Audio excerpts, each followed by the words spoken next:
Today we're going to be talking about whether you're sometimes feeling guilt if you're not learning your lines enough. And so it might feel like, when you get the lines, you really need to get them down perfectly. It needs to be completely memorized, because if not, it reflects poorly on your professionalism.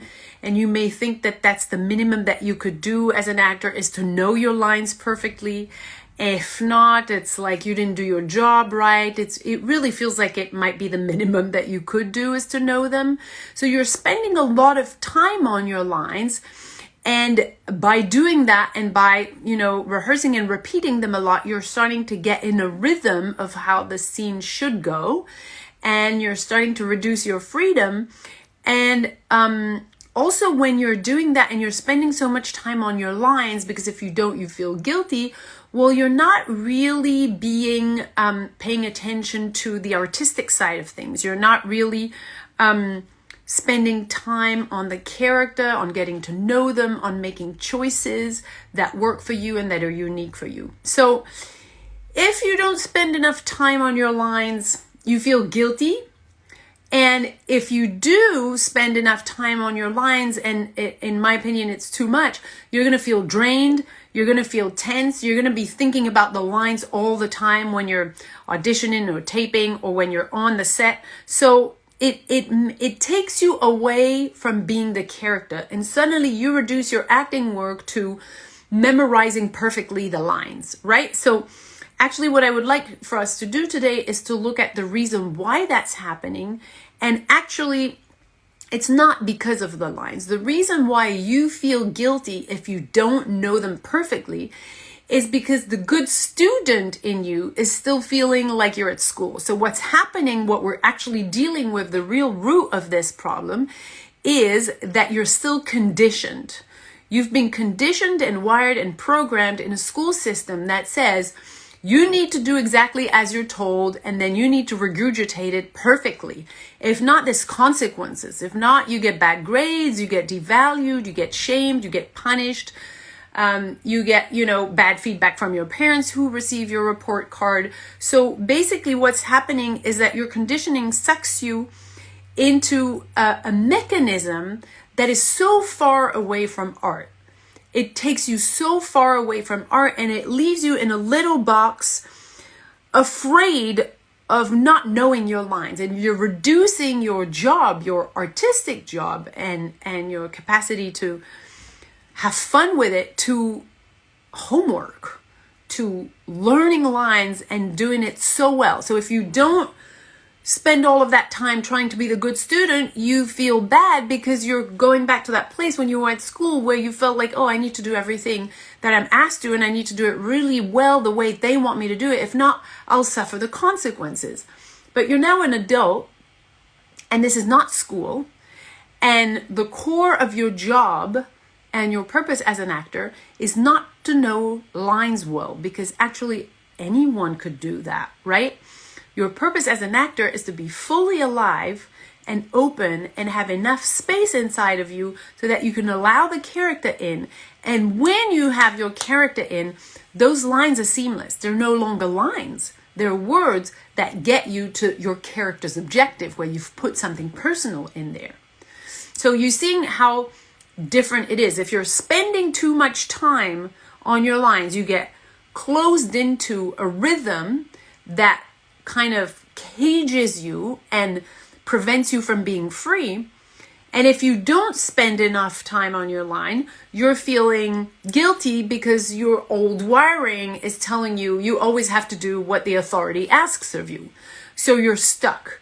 And the way out of this is actually to realize that what is putting you in this cage is your conditioning. So what is there to do is to undo your conditioning. So think of it this way. Research shows that if I sit you at a desk all day and I shove academic information down your throat, like, traditional school does, you will learn 7 times less fast than if you're in a school where no academic information is shoved down your throat, and you get to learn because you want to learn, and you ask to learn, and you learn by playing. So take another example. If you look at bilingual or trilingual kids, they were not sitting down and trying to learn a language.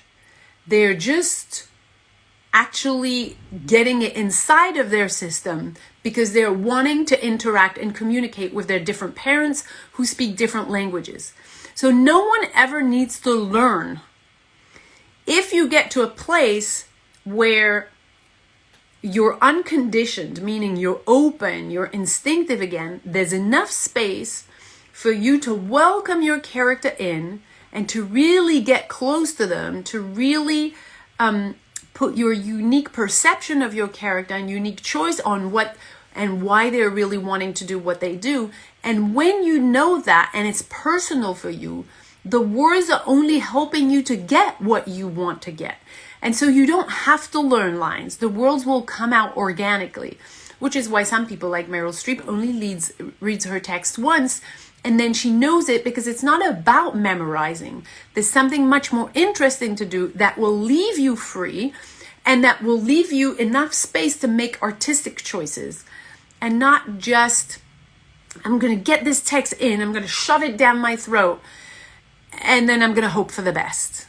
Unfortunately, when you do that, what's happening is that you're caging yourself up in a rhythm that you won't be able to get out of. And you'll just hang on to the line, hoping that you're not forgetting a word. So all your energy is onto being a good student rather than on doing your job, which is to be an artist and to make some personal choices with a character. So yes, again, the way to go is to make sure that you unlearn. And actually a lot of people who are who have done the work in our program and reset their instrument have testified that the way that they come now to text is completely different. It's not even seen as text anymore. They're just the words that you say to get what you want, because you become the character. So it's a very different perspective. It's not even another method. It's really you're coming from a totally other place. And it's no longer hard work, good student, trying to do it well or right. It's really coming at it from a very artistic place. What I'm suggesting is not that you don't learn the lines and then there's nothing else there. The idea, what I'm suggesting, is that you first unlearn the programming that's preventing you from being open. When you're open and instinctive, then you can really welcome your character in, because your whole being is there and it's open and it's available to make this character soul live inside of you. When your instrument is still locked up and closed up, there's no way that you can do that. So it really is about deprogramming, unlearning, and resetting. We call it resetting in the reset journey, so that you're fully present, fully available, that your whole being in an instrument is available for you to play with a character. If you have any more questions, let us know. I will put a link to the wait list of the reset journey if you guys are interested. So I'll put that in the comments and you can sign up on the wait list. And so we'll let you know when we open registration again. Okay, thank you guys. Bye.